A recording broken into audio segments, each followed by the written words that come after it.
Welcome to the Overgivers Anonymous podcast. My name is Angela Mondor, also known as the Geeky Girl. In this podcast, we're going to be talking about some amazing things to help you get over overgiving. Hi, and welcome to this episode of the Overgivers Anonymous podcast. My name is Angela Mondor, and I'm also known as the Geeky Girl. I have Candy Messer here, and she's a profitability advisor and fractional CEO working with entrepreneurs to help them to have time and financial freedom.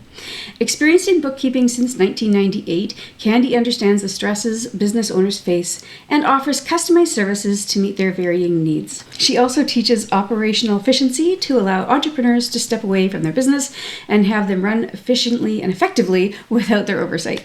Candy is a co-author of Business Success with Ease, Navigating Entrepreneurship, Maintaining a Solid Mental Health, and Yes, God, and is the host of Biz Help for You podcast, which can be found on YouTube as well as multiple podcast channels. Candy has been married since 1992 to her husband Garth, and they have a son, daughter, son-in-law, and 4 grandsons.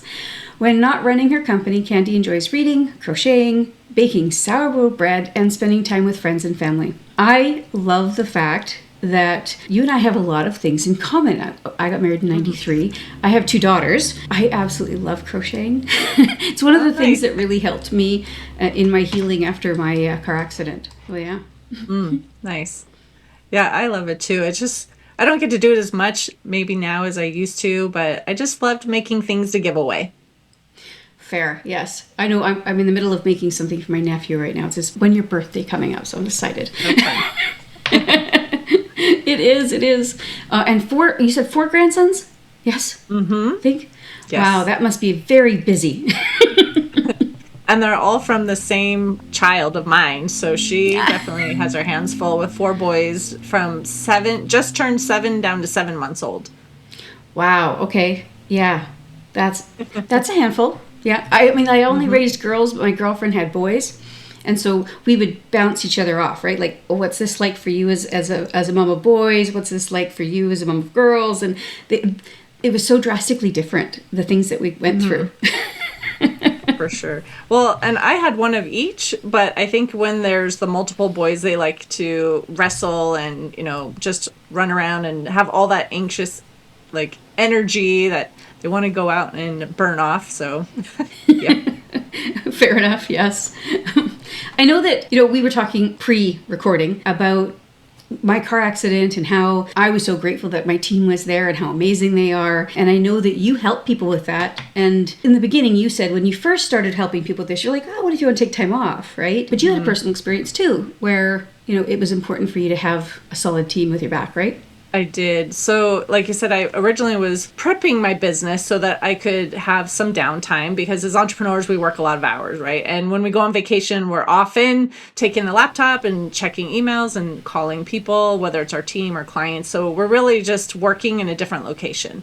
So that's why I started originally was if I needed to have a little bit of downtime. And then knowing that, I had aging parents, my daughter was having children, sometimes needed help, and I wanted to be able to step away if needed. But in November of 2025, I got that call, from family that says, your dad's been diagnosed with cancer. So I immediately hopped in the car the next day and drove there to be with them so I could go to the doctor's appointment, learn all of the things. And I stayed there for 3 months while I was helping my dad. He, was not able to go up the stairs on his own, and I was helping him, go up and down and, just let him rest while I was preparing some things. And unfortunately, he did pass away in February, but I was able to be there for the whole time, and I was not worried about work. When we got the diagnosis, I told my team I'm, driving. It was a 9 or 10 hour drive. I'm not going to be on today. I'm going to be, driving there, and I'll be hit and miss, until I know what's going on. And so they were able to step in, and thankfully, same thing, we had prepared. I'd been, preparing my team for a couple of years, and we'd been testing the business. So I would take like a week away, come back, were there any issues? Like, okay, let's work that out. Then I took 2 weeks, and then I took 3, and then I took 4. So over a period of a year, I had been out for 10 weeks total while we tested it. And so I'm very thankful that I did that because then I didn't feel guilty having that time with my parents and, not necessarily working as much. And I still worked periodically, but it just wasn't my consistent every single day, all day on the clock type of thing. So I'm very thankful that we did have that vision ahead of time to prepare. And I was able to then do that and be with my dad when he needed me. Well, and you mentioned guilt. Like, I talk about them as like guilt monsters, right? They just, they get in our way and they stop us from really being present, whether we're being present in our work or with our family or with ourselves or with whatever portion of our lives, right? To be able to have something in place that mitigates that guilt, I think is the most powerful thing that we can possibly do as business owners. Because I think, too, as entrepreneurs, we feel guilt a lot. We feel guilty that we're not spending enough time with our family because our business is calling us. But then if we're stepping away and we're doing something with family, then we're feeling guilty that we're dropping the ball, in our own company and things aren't getting done. And, we're the bottleneck, basically. And we really need to step out of that position, and empower our team to be able to make decisions, give them the instructions, right, so they can do it effectively. Because I think that's one of the mindsets people have is, well, no one's going to do it like me, or no one's going to care about it as much as me. Hey, But none of us were born with all the knowledge that we have. We had to learn how to do things and run our company, and we've made tons of mistakes along the way too. So we definitely can teach and empower our team. Well, and I gotta say that when you do have the right team members working with you and you have the right company culture, you gotta put those two things together. Your team might not do it the same way you do, and I'm sorry to tell you, but they might do it better than you. Right, exactly. I know my team will come to me and they're like, hey, how about we do it this way? And I'm like, that is not what I was expecting, but okay, let me learn more. And then sometimes it's like, well, girl, that's better. Yeah, let's go that way. Well, that's what delegation is about too. It's not micromanaging and saying you have to do everything my way. If you're saying this is the outcome we need, as long as they can get to that outcome, it might be a different, way that they get to it, but they still achieve the same outcome. And a lot of times we're just doing it the same way all the time and don't think of something that might be more efficient, it might be more effective. And so I actually tell my team too, if you see a process and you think there's a better way to do it, like, let's test it out. And if it works, great, and if I'm not there and you're testing it out and it's working, and you've made that decision, that's fine. Empowering your team to make decisions, and you can give them guardrails too. Like, maybe they can go up to a certain point, but anything over that, then of course you're giving your feedback, stepping in, making that decision. So it's not like they have complete power over everything, right? But they do over the things that is part of the tasks that they can be doing to help you. And we don't need to be doing all of the things. There's too many things we're doing that are just a waste of time, that if you delegate and you tell them the outcome, again, that you want to see, then they're able to do it. Well, and a lot of times when I'm talking to entrepreneurs, and of course I work a lot with neurodivergent entrepreneurs, one of the things that pops up in relation to this whole concept of building the team and whatnot is, I can't find people who care enough, or I can't find people who are going to do the job right, because I keep hiring people who I spend tons of money on them and they don't actually do the things that I need them to do. Have you come across that? So I think what the problem with that is a lot of times is it's the owner's own mindset that, well, I'm not going to find anybody who's really going to be able to do all the things. One other problem, though, is a lot of times we're trying to fit one person into this big job description. Like, maybe it's an administrative assistant and you're expecting them to do the customer service and to do the paperwork and to do all these things. And they might have skills in one aspect of that, but maybe they're not so great in other parts of that. And so you could split the job. They don't have to do all the things, and then they're not so great at some of these other things, and then you're disappointed with them. So looking at all the things that you need done and the characteristics that are needed to be able to do that well, then you can make those successful hires. And even if you have a team already, maybe you shuffle things around a little bit so that someone who just loves to talk all the time is one of the customer service people, and someone who's a shy introvert who really has a hard time, maybe they're better at some of the like Excel spreadsheets or something, and looking at their strengths and how to use them well. Well, and one of the things that we do, I think, really well here at Geeky Girl is that I check in with my team. I say, A, how you doing? Right? B, do you still like what you're doing? Like the things that you're doing for the company, do you still like those things? Then it's, well, okay, so out of the things you're doing, if I could take anything off your plate that you hate or you don't want to do, what would it be? And is there anything else in the company you'd rather be doing? Or is there something else that you'd like to add to your plate? It helps to make sure, because again, like attracts like. I mean, I have a lot of neurodivergent people on my team, and sometimes we need to switch things up. It's not always I have to do the same things over and over again. It has become such a rhythm in the business that I literally will have a team member come to me and go, I'm, without my prompting now, and they'll say, hey, you know what, I'm really enjoying this part of my business, or of my work, but like this part I'm really kind of not liking so much anymore, those kinds of things. The open communication has been really, really valuable for that great team synchronicity.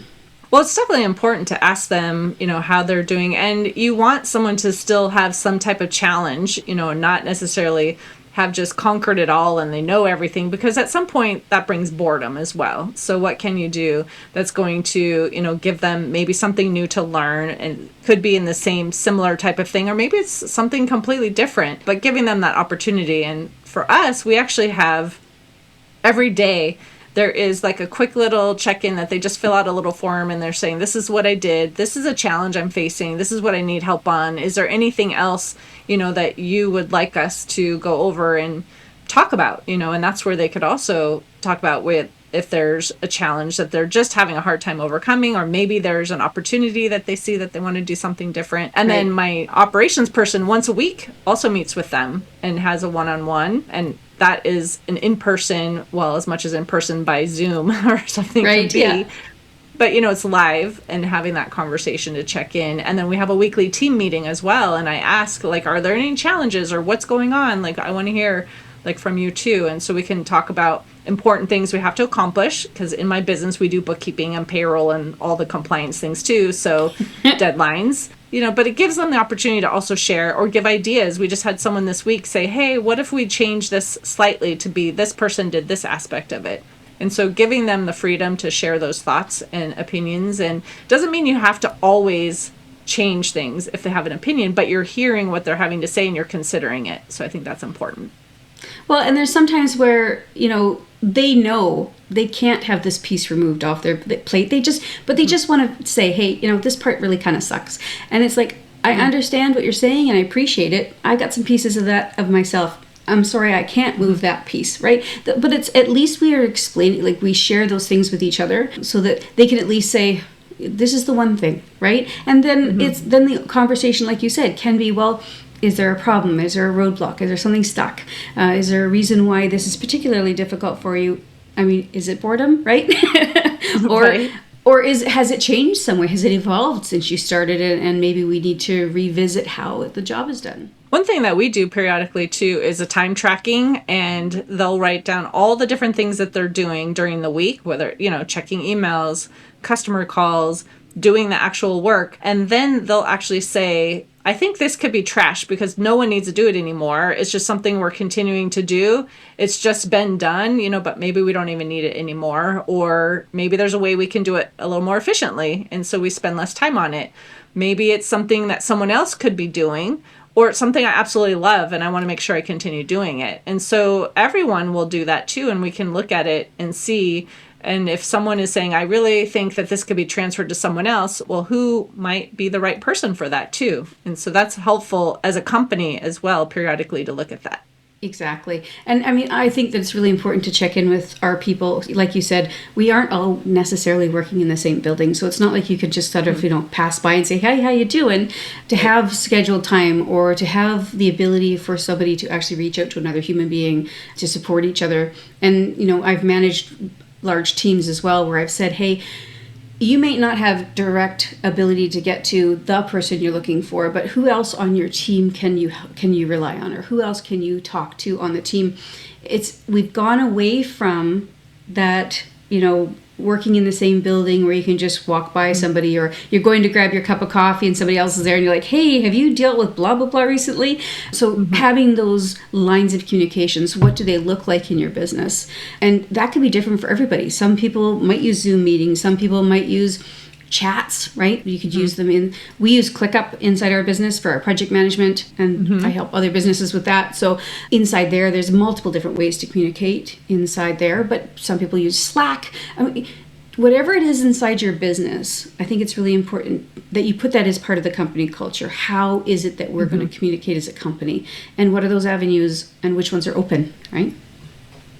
Exactly. And we have multiple ways to do that too. So we have a board. We also have project management. So we have a board that's just staff questions.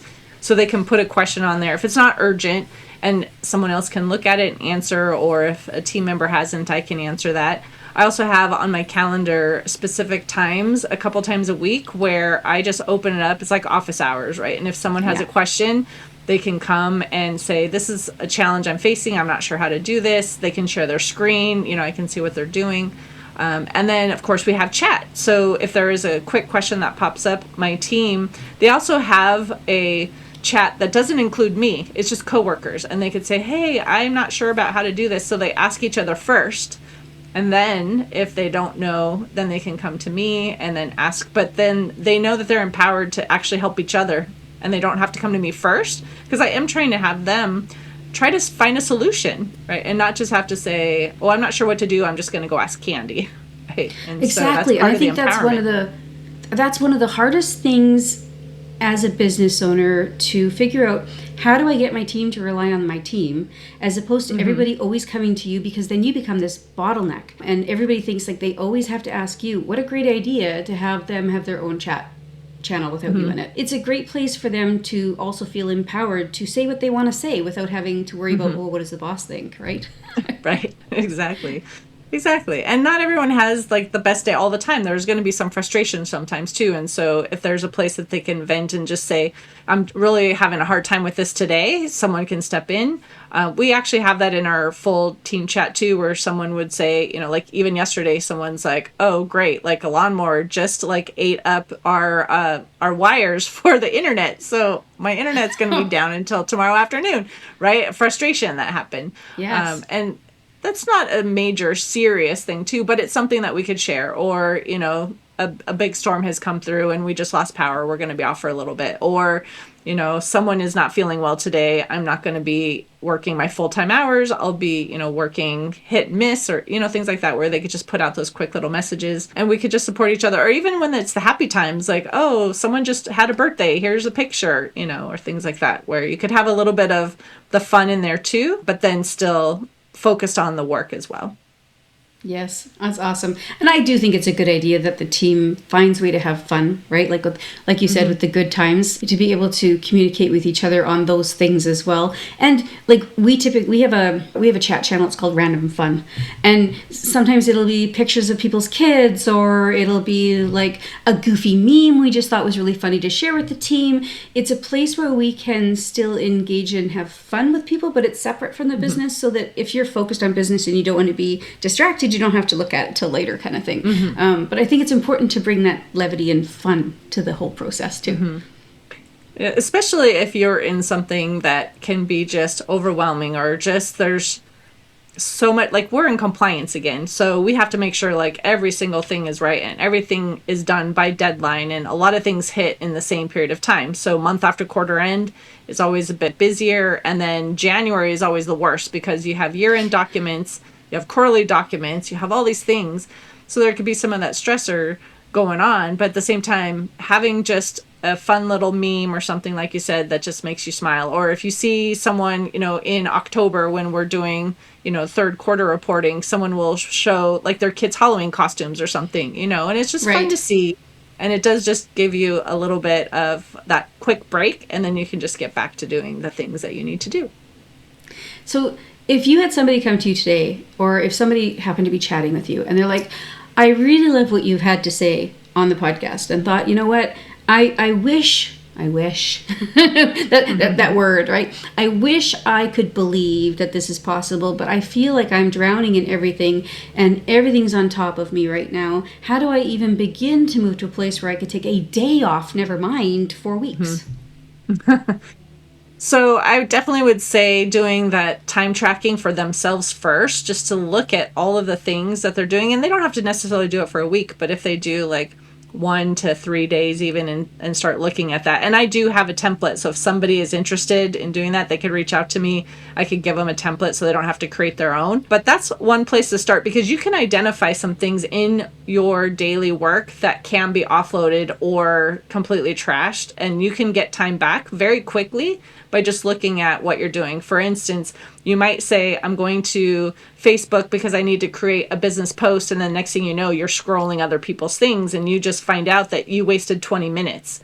If you actually are documenting that and you see it, you're like, wow, I didn't realize that. You can set a timer for yourself. If you need to do it, make sure you set a timer, get 15 minutes back from that. And then maybe you've got emails and there's so many things in there that are taking your time. Like, identifying those, that is the first step to actually get some time back, and then seeing which of those tasks someone else can do, or maybe you do it a little more efficiently, or again, you completely eliminate them. I think that's the first step to doing that. And if someone needs help with all of that too, of course, we can also guide them. And so if anyone's interested in that, you can reach out to me too. Our email is contact@abandp.com. I'd be happy to get you that template. That's awesome.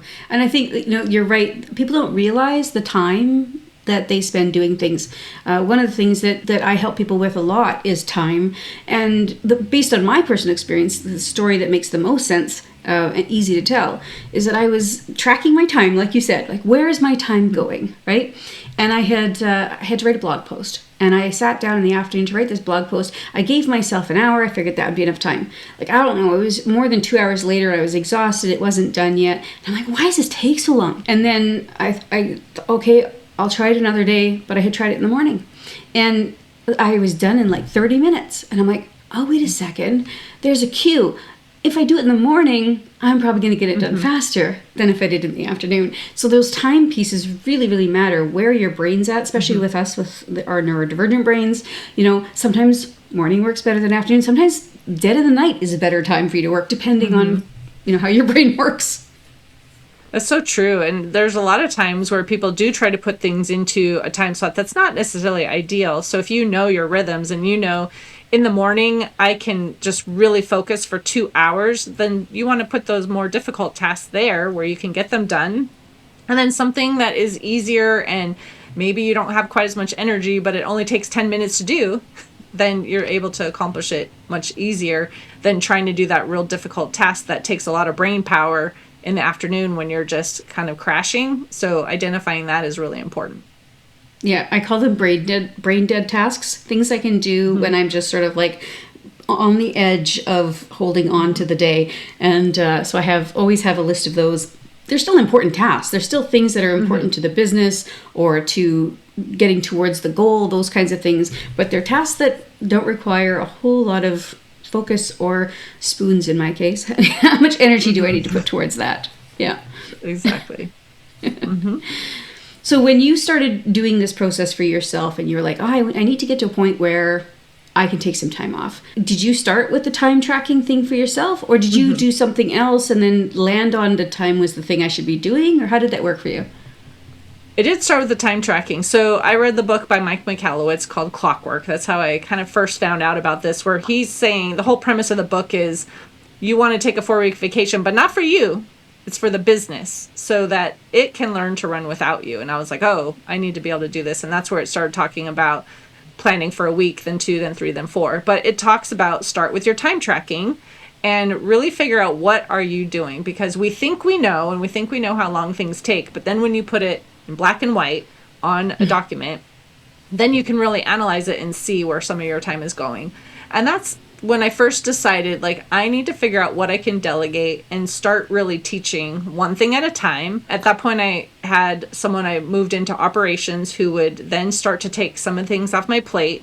And some of those things were actually running my payroll, Nice. running the questionnaire calls for our prospects. We have someone fill out some information and then we have a call with them to learn more about their business. I was like, well, I don't have to do all of those calls. I don't have to create all the proposals, right? But all those things take time to be able to teach how to properly do all the things.